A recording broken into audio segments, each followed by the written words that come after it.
Welcome to Leads and Leverage, Real Estate Team Leader Lounge, where success in real estate meets passion-driven leadership. I'm your host, Tyler Gibson. I'm an entrepreneur, real estate team leader, and investor, and I'm thrilled to have you join us in the ultimate hub for real estate excellence. In this exclusive lounge, we're diving deep into strategies, tactics, and stories that fuel the success of real estate teams. Whether you're a seasoned pro looking to take your leadership skills to new heights or an aspiring entrepreneur ready to build your own powerhouse team, this podcast is your go-to resource for insider insights and actionable advice. Get ready to hear from top experts, industry pioneers, and real-world achievers who are making waves in the real estate world. We'll explore the best practices, share invaluable lessons learned, and equip you with tools you need to thrive in today's competitive market. Welcome to the lounge, where leaders are made and success is earned. Come on in to the Real Estate Team Leader Lounge. Hello and welcome to another episode of the Leads and Leverage podcast, the Real Estate Team Leader Lounge. Today, I'm honored to be joined by Damien Callais. He's the leader of the largest organization at the fastest growing brokerage in history. Thanks for being here with me today. Thanks. I appreciate you having me here, Tyler.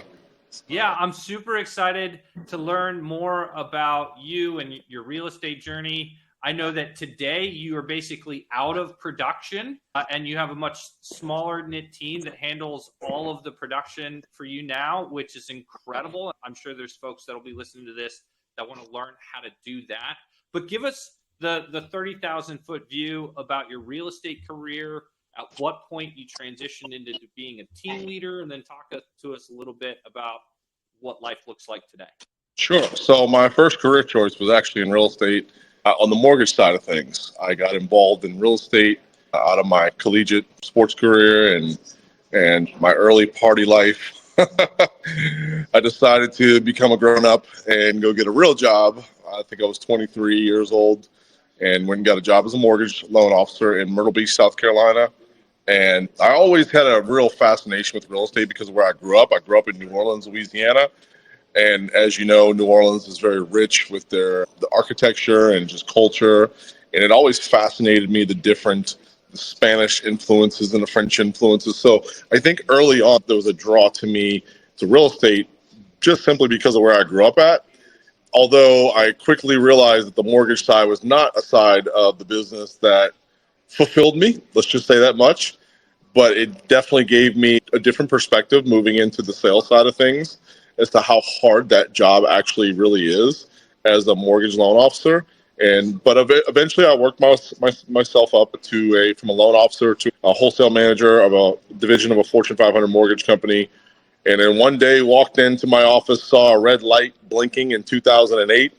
And there was my boss saying, "Hey, do you think that you can send back the files to corporate offices because we are bankrupt?" And I was thinking, wait, you're not going to pay me to do this? You're telling me we're bankrupt? You didn't even have the decency to pick up the phone and call me. You left a message for me. You guys can come get these files. So I didn't box up the files and send them back.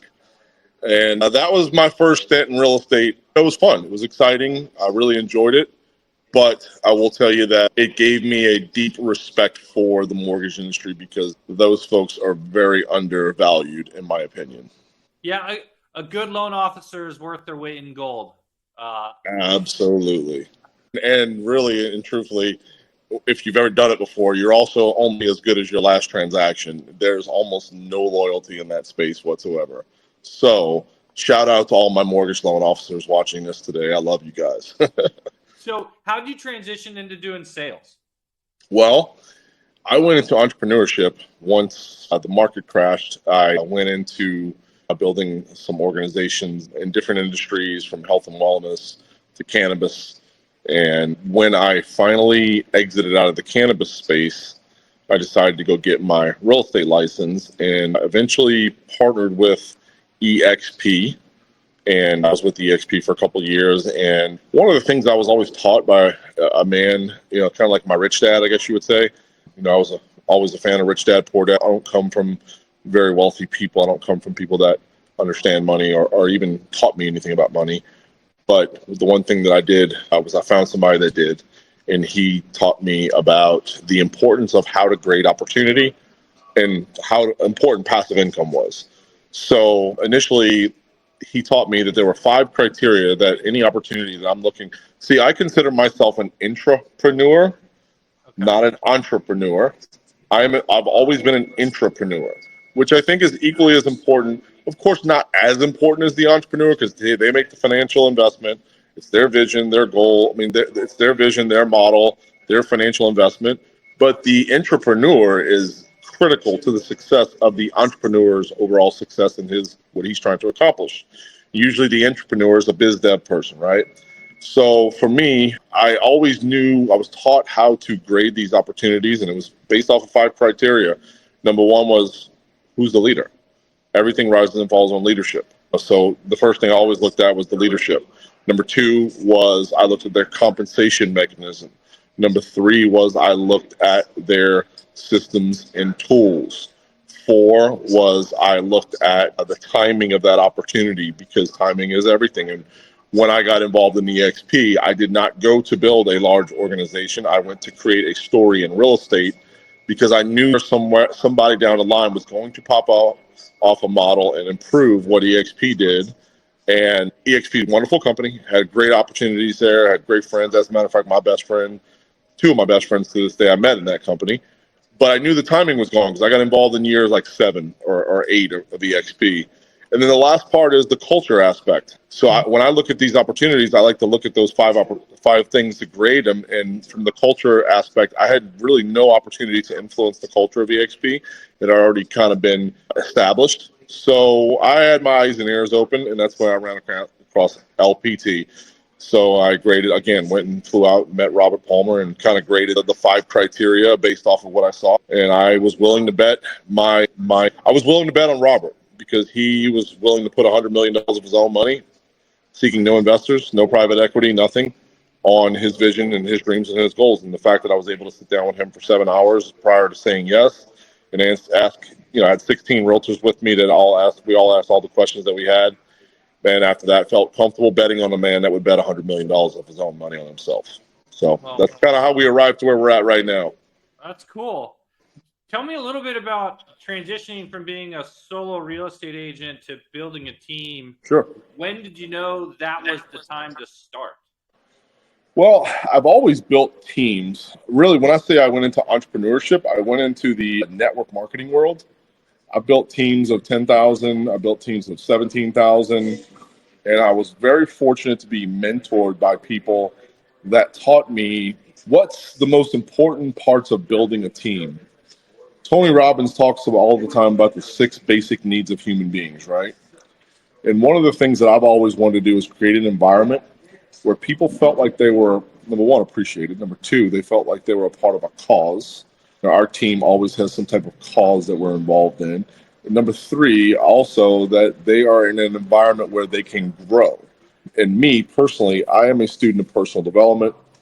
I, again, don't come from people that were very forward-thinking, very big-thinking people, very good folks, very blue-collar folks. But my family was the family that said money's the root of all what? Evil. Where that's not true, because if you're a good person and you're blessed with abundance, then you're going to be a good person with a lot of money. If you're a bad person, you're just going to be a dirtbag with a lot of money. So I never really bought into a lot of that stuff and had to do a lot of personal growth and personal development. I've gone to the seminars. I think the best investment I've ever made in my entire life is an investment in my personal growth. So for me personally, as a team builder, I wanted to create that environment, and I wanted to be that person that was able to, one of my other superpowers is being able to look at folks, talk to them, get to know them and be with them, and find out what is the limiting beliefs that are holding them back from these dreams and goals that they have. What are the self-imposed limitations they've placed upon themselves that are preventing them from reaching their levels of success that they're capable of reaching? Because at the end of the day, I personally believe that so many people are looking for these external things. Hiring the coaches are important. Going to the seminars, all that's important. But I think too many people are looking outside of themselves for this magic formula, right? And really, I firmly believe that if you're a believer, and I am a believer in Jesus Christ, that everything that you need already resides inside of you.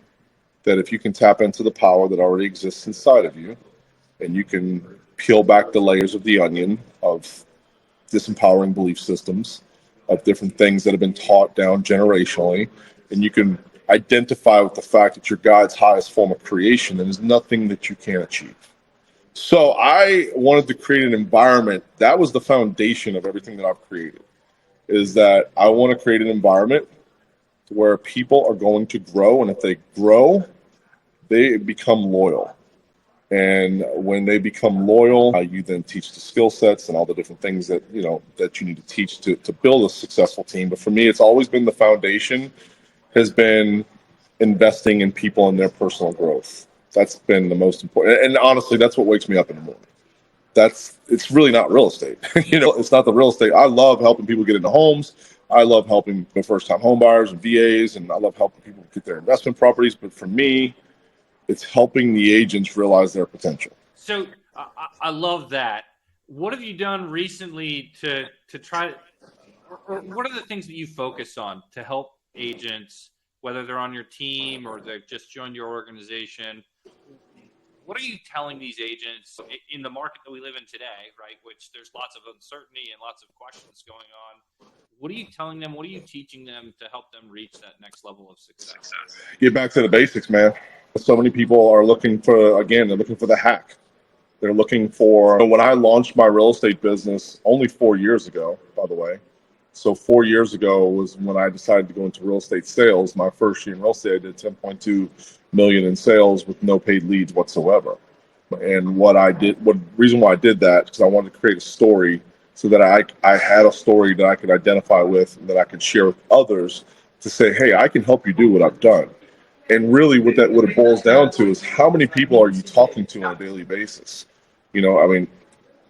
With automation and AI and all these things that are great, I think they're important to implement into our businesses. We can't forget about the foundational pieces of how to build a business. See, most people join a real estate brokerage. Think about this for a second. They join a real estate brokerage, but they don't ever launch a real estate business. And the thing that I think that I do really well is I help folks launch a real estate business. And that boils down to, number one, your first problem is obscurity. No one knows that you sell real estate if you're a new agent now. So what do you got to go do? You got to go tell the world that you sell real estate. And I want you to think, if there is a conversation around the topic of real estate, my name needs to become synonymous with the term real estate. Yeah. So I think I'm not a huge fan of Grant Cardone at all. But the one thing that I did learn from him is that obscurity is your number one problem. I mean, everybody knows who Grant Cardone is, right? He has done it at a very high level, and everybody knows his name for some bad reasons too. But I think initially it's getting the right story and the right message out to the marketplace on how you can help them. And then, of course, there's a lot of skill set training and stuff like that involved. But initially, it's that massive exposure of letting people know that you can even help them with their real estate transactions. So I'm a very basics guy. I'm not, there's not much about me that, I'll tell you what I did. My first 90 days, 50 people a day for 90 days. It's 4,500 people. That was absolutely 100% the reason why I sold 10.2 million my first year, is because of the momentum I got in my first 90 days with how many people knew that I was selling real estate. Now, this is in a market that I didn't even know anybody in. I was living in Destin, Florida, but I'm from New Orleans, Louisiana. It's 4 hours apart. I didn't know really hardly anybody in Destin when I moved there. That's where I started my real estate career. And again, 10.2 million in sales in a market that I did not know anyone. But I made sure that everybody was going to know what I did within 90 days. So what did I do? I went through my contacts list on my phone. I went through all my Facebook friends list. If they're on your friends list in Facebook and they don't know that you sell real estate, why are they on your friends list? So this is very archaic way of doing business, man. But I believe that if you don't know the basics of how to build a business, and again, this way of building, you can build in any type of business, in any industry, anywhere. I've launched businesses in 4 different industries, been successful in all of them, but it boils down to marrying the daily activity and divorcing yourself from the outcome. I don't care about the outcome, but I am relentlessly committed to my daily activity. I mean, with my eyes closed now, I still talk to 20 people a day, every single day, about real estate, or about partnering with me in our brokerage. There's 20 prospecting activities I do every single day still today. That's so great, and I love that it really is that simple. It's going back to basics and having It is. conversations and I mean, playing you on can the learn all the other stuff, the automations, and you can learn the AIs and all the other stuff down the road. Listen, at the end of the day, with all the lead programs that are out there, with all the different things looking to grab your attention, saying we got the latest and greatest of this or that. If you had a referral base, I'm willing to bet my business right now, my personal sales business last year, I did just shy of 25 million actually. I think 23 and some change. That was my personal production last year. 95% of that was referrals. I really I don't pay from any. The only lead sources that I pay for, I give them out to my team. I don't take any of those. Yeah. Well, so at what? So did you bring on a team member in year 1, year 2, year 3? At what point? When I was in EXP, I did not have a team. Okay. It wasn't until my third year in real estate, which would have been my first year in LPT, Got it. is that I wanted to create a team. And it was just a little small local team in my area. And actually, we're now, even though, again, it doesn't get a lot of my energy anymore because my energy is more on building the overall organization. We were top 25 in the company last year of real estate teams. And again, it's very, I'm very intentional on the type of agent that I'm looking for too, that fits where I'm at, that can support me and what I'm looking to do, and I can support them. Again, my model is completely different than a lot of real estate team leaders' models. My model is set up 100% to keep me out of production and keep me more focused on leadership development and culture building. And I empower the agents that do handle my book of business with, I give them 50-50 split on everything. That's my personal referrals. Yeah, I love that. But so I have some questions that we've been asking all of our Sure. guests. And so, the show's called Leads and Leverage. So do you have a particular form of leverage or some forms of leverage that you feel like are some of the basics that agents that are looking to either build a team or create more scale should start to investigate? Well, I'm going to be very frank here. I don't think that anybody in real estate wants to live a transactional life. I mean, how many realtors do you actually know that you've attended their retirement party? The reason why I bring this up is because I can't tell you of hardly anybody that I know that have ever really retired from selling real estate. So my encouragement to everybody watching this is find a brokerage that offers you, and there are a lot of them out there. There's Real, there's EXP, there is LPT. There's a lot of different brokerages that allow you to profit share or rev share, KW's profit share, or with our company is hybrid share. I would highly encourage you, if you're going to be building a business inside of a real estate brokerage, that you do not build it in a company that does not give you equity stake in the company. For example, in our company, you sell real estate, you earn stock in the company. We're going to IPO in 2025.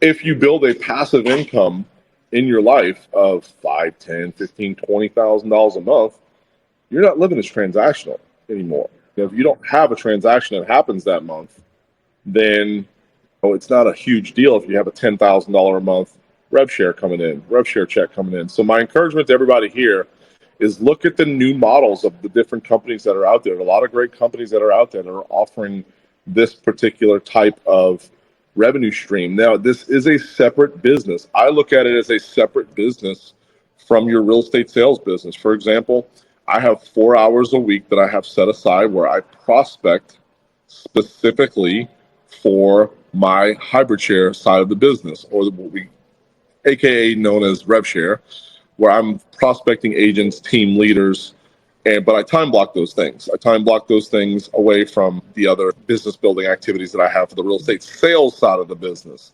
So although they're very similar, they are two different businesses that I look at.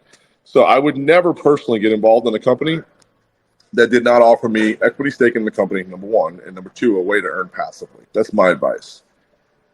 Any particular, so more about the real estate sales side of things, any particular lead sources that you have liked, that have implemented for your team? I know that you said 95% of your business comes through referrals and I think any lead source that you're going to work, I mean, let's just be real. Most lead sources are not, most people don't call leads enough.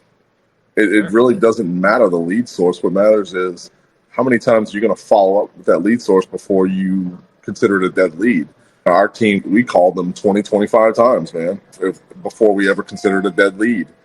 And there are so many different sources. I have tried not to get bogged down in all the different lead sources. The one that has been consistently good for me is Realtor.com.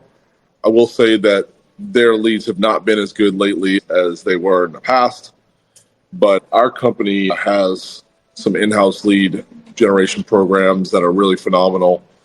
All I'll say is this: whatever lead program you're working, call that lead until they tell you not to call them anymore. Yeah. That's the bottom line. Is most people suck at follow-up. That's it. That's the bottom line when it comes to leads, in my opinion. It doesn't matter the lead source. And again, you got to take the inventory of who you're giving these leads to, and you have to hold them accountable to how many times they're actually calling these leads. If you're just passing out a lead and there's no accountability there, you're just throwing your money away. Yeah, I love that. It's such a great piece of advice. It's kind of like the question, what's the best CRM? The one you're going to use. They're all good. Yeah, the one you're going to use. Exactly. The one you're going to use, right? That's the best one. And I think some of these CRMs have way too many bells and whistles to them, man. I'm a vanilla guy, man. I really just I'm not using all the different crazy functions of the CRMs that they gave us, but I literally just use it for CRM, for follow-up, and for drip campaigns. Yeah, I love that. Well, so Damien, if somebody wanted to get a hold of you and learn more about what you're doing, what's the best way for them to get in touch with you? I would say you can call me, 850-585-5259. You can reach out to me on Facebook. It's Damien Callais. I will say this. In our organization, I think the best thing I can say about a partnership with me is that I can help you build out the rev share side of your business. I have helped probably 15 people in my organization earn more than $10,000 a month or more right now. I know that we have teams that are as large as $540 million down to, the mega team leaders. We have two $500 million teams in our group. So if you are a real estate team that needs help with building a profitable team, we have highly profitable teams in my organization that I can pair you with. If you want to build a real estate team at a very high level, we have guys that have done it at such a high level. Jeff Cook down in South Carolina. We have Keith Anderson, who's the number one team in the state of Arizona. Jeff's number one in the state of South Carolina. That's just two of the team leaders that we have that we brought on. So we have both sides of the coin. I can help you on the rev share side. They can help you on the team building side. And we do this together as a partnership. What we do is just kind of meet you where you're at and find out what direction do you want to go in. We don't force you into our agenda. But we do have a wonderful ecosystem here where all of these team leaders are pouring into the smaller teams, and helping them grow and scale their teams. That's the key. It's growing and scaling a profitable team. And most people that are watching this right now are not building profitable teams. I can promise you, because I know the numbers, and the numbers are pretty astounding on how unprofitable most real estate teams are. So we have those people that are doing this at a very high level. And if you'd like a partnership with us, just reach out to me, whether it be on Facebook or call me on the phone. I am an old traditional person, and I like phones. Well, the phone is my friend, Tyler. Yeah, there's just so much nuance that happens in communication both through body language and just tonality. So through all this technology and everything that we're going to experience, I will always answer the phone. I'm not a guy that's going to have AI calling you. Yeah. I love it. Well, Damien, last question.